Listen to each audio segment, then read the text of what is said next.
कुछ बरस पहले एक गांव था जो पहाड़ों के बीच आबाद था। वहां एक शख्स रहता था जिसका नाम सुफियान था। वो पेशे के एतबार से लोहार था। मजबूत जिस्म, भारी आवाज और बेजाहिर पुरसुकून चेहरा रखता था, मगर अंदर से टूटा हुआ इंसान था। उसकी सबसे बड़ी हसरत यह थी कि वो बाप बने। बीवी शाजिया खूबसूरत भी थी और नेक दिल भी, मगर बांझ थी। कई साल गुजर गए मगर औलाद नसीब न हुई। शाजिया हर लम्हा उसकी दिलजोई करती, उसके लिए खाना बनाती, मुस्कुराकर बात करती ताकि वो उदास न हो। मगर वह जानती थी कि शौहर की आंखों में एक कमी बसी है जो हर दिन बढ़ती जा रही है। वक्त गुजरता गया, सुफियान के दिल का बोझ बढ़ता गया। आखिर एक दिन उसने सोचा कि इस रिश्ते का बोझ उठाना उसके बस से बाहर है। दिल में फैसला कर बैठा कि अब शाजिया को छोड़ देना ही बेहतर है। एक दिन उसने कहा, शाजिया, क्यों ना आज पहाड़ों में चले, ताजा हवा ले, दिल हल्का हो जाएगा। शाजिया ये सुनकर खुश हुई। उसने सोचा कि शायद शौहर का दिल बदल गया है। दोनों ऊंट पर सवार होकर निकले। सफर तवील था। पहाड़ धुंध से ढके हुए थे मगर शाजिया मुतमिन थी कि उसका शौहर साथ है। रास्ते के एक तंग मोड़ पर अचानक सुफियान रुका। उसने शाजिया की तरह तेज निगाहों से देखा और कहा, यह हमारा आखिरी सफर है, अब अलग होने का वक्त आ गया है। शाजिया के कदमों तले जमीन निकल गई। उसने लरसती आवाज में पूछा, क्या मतलब? सुफियान ने अजीब मुस्कुराहट के साथ कहा, तुम वह जगह नहीं जहां मैं सुकून पाता। तुम मेरी जिंदगी का बोझ हो। औलाद के बगैर मैं अधूरा हूं। मेरी राहें तुम्हारे बगैर बेहतर है। ये कहकर वो ऊंट मोड़कर अंधेरे में दूर निकल गया। शाजिया बेबस खड़ी रह गई।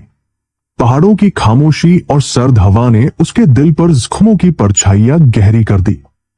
कुछ देर वह पत्थराई बैठी रही, फिर आहिस्ता आहिस्ता कदम बढ़ाए।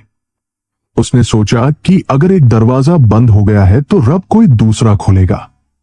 लेकिन जिस्म की ताकत जवाब दे रही थी। वो थककर एक बड़े पत्थर के साए में बेहोश हो गई। कुछ घंटे बाद एक बूढ़ा चरवाहा और उसकी बीवी भेड़ बकरियां हाँकते वापस जा रहे थे। उनके हाथ मेहनत की सख्तियों से खुरदुरे और चेहरे धूप से जले हुए थे। अचानक उनकी नजर गिरी पड़ी शाजिया पर पड़ी। दोनों घबराकर उसके करीब आए। बूढ़ी औरत ने आहिस्ता से हिलाया और कहा, बेटी, आंखें खोलो, डरो मत, हम तुम्हें छोड़ेंगे नहीं। शाजिया ने नीम मुर्दा हालत में आंखें खोली। सामने दो नेक चेहरे देखकर उसकी आंखों में आंसू भर आए। रंधी हुई आवाज में कहने लगी, मेरा शौहर मुझे यहां अकेला छोड़ गया क्योंकि मैं मां नहीं बन सकती। बूढ़ा चरवाहा और उसकी बीवी एक दूसरे को देखने लगे। फिर बूढ़ा बोला, बेटी, ये पहाड़ कमजोर को बर्दाश्त नहीं करते, मगर हम तुम्हें सहारा देंगे। आओ, हमारे साथ चलो। जिंदगी यहां खत्म नहीं होती। शाजिया ने कमजोर सी मुस्कुराहट के साथ सर हिलाया। उसने महसूस किया कि शायद ये उसके लिए एक नए सफर की शुरुआत है। जब शाजिया आहिस्ता आहिस्ता उस बूढ़े चरवाहे और उसकी बीवी की खिदमत और देखभाल के सहारे सेहतयाब हो रही थी, उस वक्त दूर एक दूसरी बस्ती में सुफियान अपनी ही बनाई हुई झूठी कहानी सुना रहा था। वो गांव के लोगों को बताता फिरता कि उसकी बीवी अचानक गायब हो गई है और उसे कुछ खबर नहीं कि कहाँ गई। हर महफिल में वो यही दोहराता, चेहरे पर बनावटी दुख और आंखों में जाली नमी लिए। लोग उस पर अफसोस करते और उसकी हमदर्दी में डूब जाते, जबकि हकीकत ये थी कि वो नई जिंदगी शुरू करने के ख्वाब देख रहा था। चंद महीने यूं ही गुजर गए। उसी दौरान उसकी मुलाकात एक लड़की बसीना से हुई। वो नहायत हसीन, नाजुक और बड़ी शान और शौकत रखने वाली लड़की थी। लिबास कीमती पहनती, बातों में नरमी मगर अंदाज में गुरूर झलकता। सुफियान की उदास आंखों को उसने फौरन अपनी तरफ खींच लिया। उसके लबों से निकले अल्फाज, आसूदा जिंदगी के ख्वाब और आरामसाइश के वादे सुफियान के दिल को लुभा गए। उसे लगा जैसे बरसों की हसरत पूरी होने वाली है। ज्यादा वक्त न गुजरा कि दोनों ने शादी कर ली। सुफियान ये समझने लगा कि शाजिया की याद अब उसके दिल से मिट चुकी है और तन्हाई के जख्म भर गए हैं, लेकिन हकीकत कुछ और थी। शुरू के चंद दिन खूबसूरती और नरमी के पर्दे में ढके रहे, मगर जल्द ही बसीना का असल चेहरा सामने आने लगा। वो हर वक्त ज्यादा माल, जेवरात, कपड़े और सहूलतों का मुतालबा करने लगी। उसके ख्वाब शान और शौकत से भरे हुए थे, मगर सुफियान की जेब इतनी गहरी न थी कि हर ख्वाहिश पूरी कर सके। पहले पहल सुफियान ने हिम्मत की, दिन रात मेहनत की, लोहे पर हथौड़े बरसाता रहा, लोगों के औजार मरम्मत किए और जितना कमा सकता था सब उसकी ख्वाहिशात पर लुटा दिया। लेकिन जितना ज्यादा देता उतनी ही ज्यादा मांगे बढ़ती। जब कभी वह किसी चीज से इनकार करता तो बसीना ताने देती, उसे नाकारा और निकम्मा कहती। महीने साल में बदले और देखते ही देखते 3 साल बीत गए। इस दौरान सुफियान का सब कुछ हाथ से निकल गया। उसके पास न सुकून रहा, न पैसा और न ही इज्जत। वो औरत जिसे उसने खुशियों का सहारा समझा था, वही उसके लिए कैद खाना बन गई। आखिरकार जब उसके पास देने को कुछ न रहा तो बसीना ने भी उसे छोड़ दिया। उसके नजदीक मोहब्बत नहीं बल्कि सिर्फ आसाइश अहम थी। वो वापस अपनी पुरानी जिंदगी की तलाश में निकल गई, जहां दूसरा कोई शख्स उसे फिर ख्वाबों के जाल में उलझा दे। दूसरी तरफ उन्हीं बरसों में शाजिया की जिंदगी का नक्शा बदल गया था। चरवाहे और उसकी बीवी ने उसे सिर्फ पनाह ही नहीं दी बल्कि नए हुनर भी सिखाए। वो खेतों में काम करती, बकरियां चराती और आहिस्ता आहिस्ता अपनी टूटी हिम्मत को जोड़ने लगी। हाथों की नरमी सख्ती में बदल गई, आंखों की नमी खुद एतमादी में। चंद सालों में शाजिया ने भेड़ बकरियों के कारोबार में महारत हासिल कर ली। उसने छोटे पैमाने से आगाज किया और जल्द ही गांव के लोग उसके चर्चे करने लगे। वह ईमानदारी और मेहनत से कमाती और लोग उस पर भरोसा करने लगे। उसकी पहचान अब सिर्फ एक बेसहारा औरत नहीं बल्कि इलाके की कामयाब ताजरा के तौर पर होने लगी। अब वो वही कमजोर औरत न रही जिसे सुफियान ने पहाड़ों में छोड़ दिया था। वो मजबूत और खुद मुख्तार बन चुकी थी। उसकी आंखों में एक नया हौसला और चेहरे पर अज़्म की झलक थी। उधर सुफियान की हालत बर्बाद हो रही थी। गुर्बत ने उसके दरवाजे पर डेरा डाल लिया था। काम हाथ से निकल चुका था। लोग भी उससे मुंह मोड़ने लगे थे। उसके पास न पैसा रहा, न इज्जत और न ही कोई साथ देने वाला। वो अक्सर तन्हाई में बैठकर पछताता, दिल ही दिल में सोचता, काश उस दिन मैंने शाजिया के साथ जुल्म न किया होता। काश मैंने उसका साथ दिया होता तो आज ये हाल न होता। उसके ज़मीर का आईना अब हर वक्त उसे झंझोड़ता।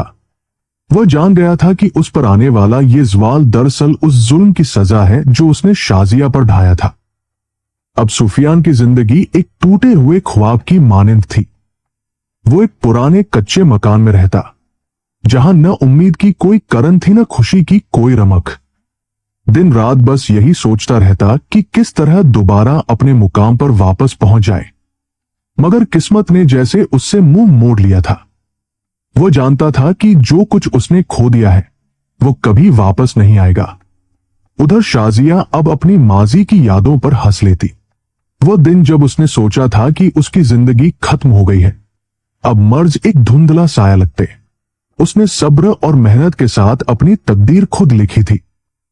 उसकी मुस्कुराहट में अब सुकून था और उसकी आंखों में अज़्म की रोशनी। जिंदगी के हर ज़ख्म ने उसे मजबूत बनाया था। मगर सुफियान अब अपनी ही गलतियों के बोझ तले दबा जा रहा था। गुर्बत उसके कदमों से लिपट चुकी थी।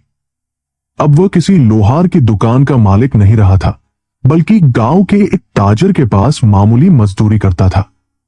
सुबह से शाम तक सामान ढोता, गांठें उठाता और लोगों के ताने सुनता।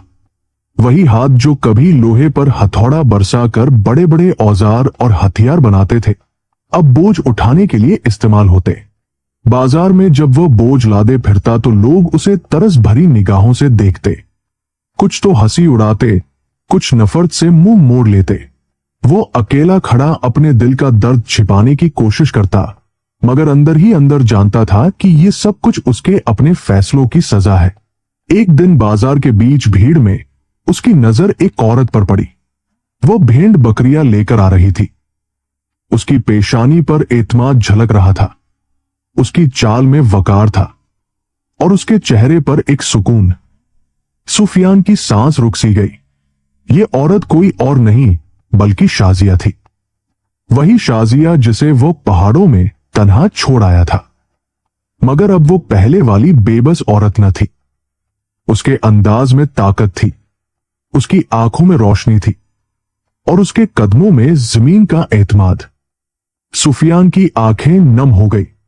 दिल चाहा कि जमीन फट जाए और वो उसमें छिप जाए। शाजिया करीब आई, रुकी और उसकी तरफ देखा। उसकी निगाहें बिजली की मानिंद सुफियान के दिल पर गिरी। सुफियान ने चाहा कुछ कहे मगर जुबान साथ न दे सकी। शाजिया ने पुरसुकून लहजे में कहा, सुफियान, मैं तुम्हें इल्जाम नहीं दूंगी। जो कुछ तुमने किया उसका हिसाब तुम्हारे और अल्लाह के दरमियान है। मैंने जिंदगी से यह सीखा है कि इंसान को माजी पर रोने के बजाय उसके नताइज का सामना करना चाहिए। याद रखो, अल्लाह जालिमों को कभी नहीं भूलता। ये अल्फाज सुफियान के दिल पर क़यामत बनकर गिरे।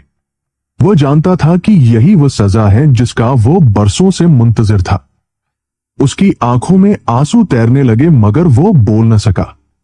सामने खड़ी औरत अब कमजोर शाजिया नहीं थी बल्कि एक पहाड़ की तरह मजबूत और बेखौफ औरत थी। शाजिया ने मजीद कहा, मैंने अपनी जिंदगी में हिम्मत से काम लेना सीखा। खेतों और बाजारों ने मुझे बताया कि औरत जब चाहे अपनी तकदीर बदल सकती है। तुमने अपनी राहें खुद चुनी और आज उन्हीं का फल काट रहे हो। मैंने तलखी छोड़ दी क्योंकि कड़वाहट के साथ जिंदगी आगे नहीं बढ़ती। ये कहकर वो खामोशी से मुड़ी और आगे बढ़ गई। उसके कदमों की चाप सुफियान के दिल में गूंज बनकर रह गई। वो खड़ा रह गया, टूटे हुए इंसान की मानिंद, हाथ खाली और दिल शर्मिंदगी से भरा हुआ। उस दिन के बाद सुफियान को एहसास हुआ कि नादामी का बोझ उठा लेना आसान है मगर गलतियों की कीमत अदा करना सबसे मुश्किल काम है। उसने जाना कि वक्त कभी वापस नहीं आता और जो मौका गुजर जाए वो दोबारा नहीं मिलता।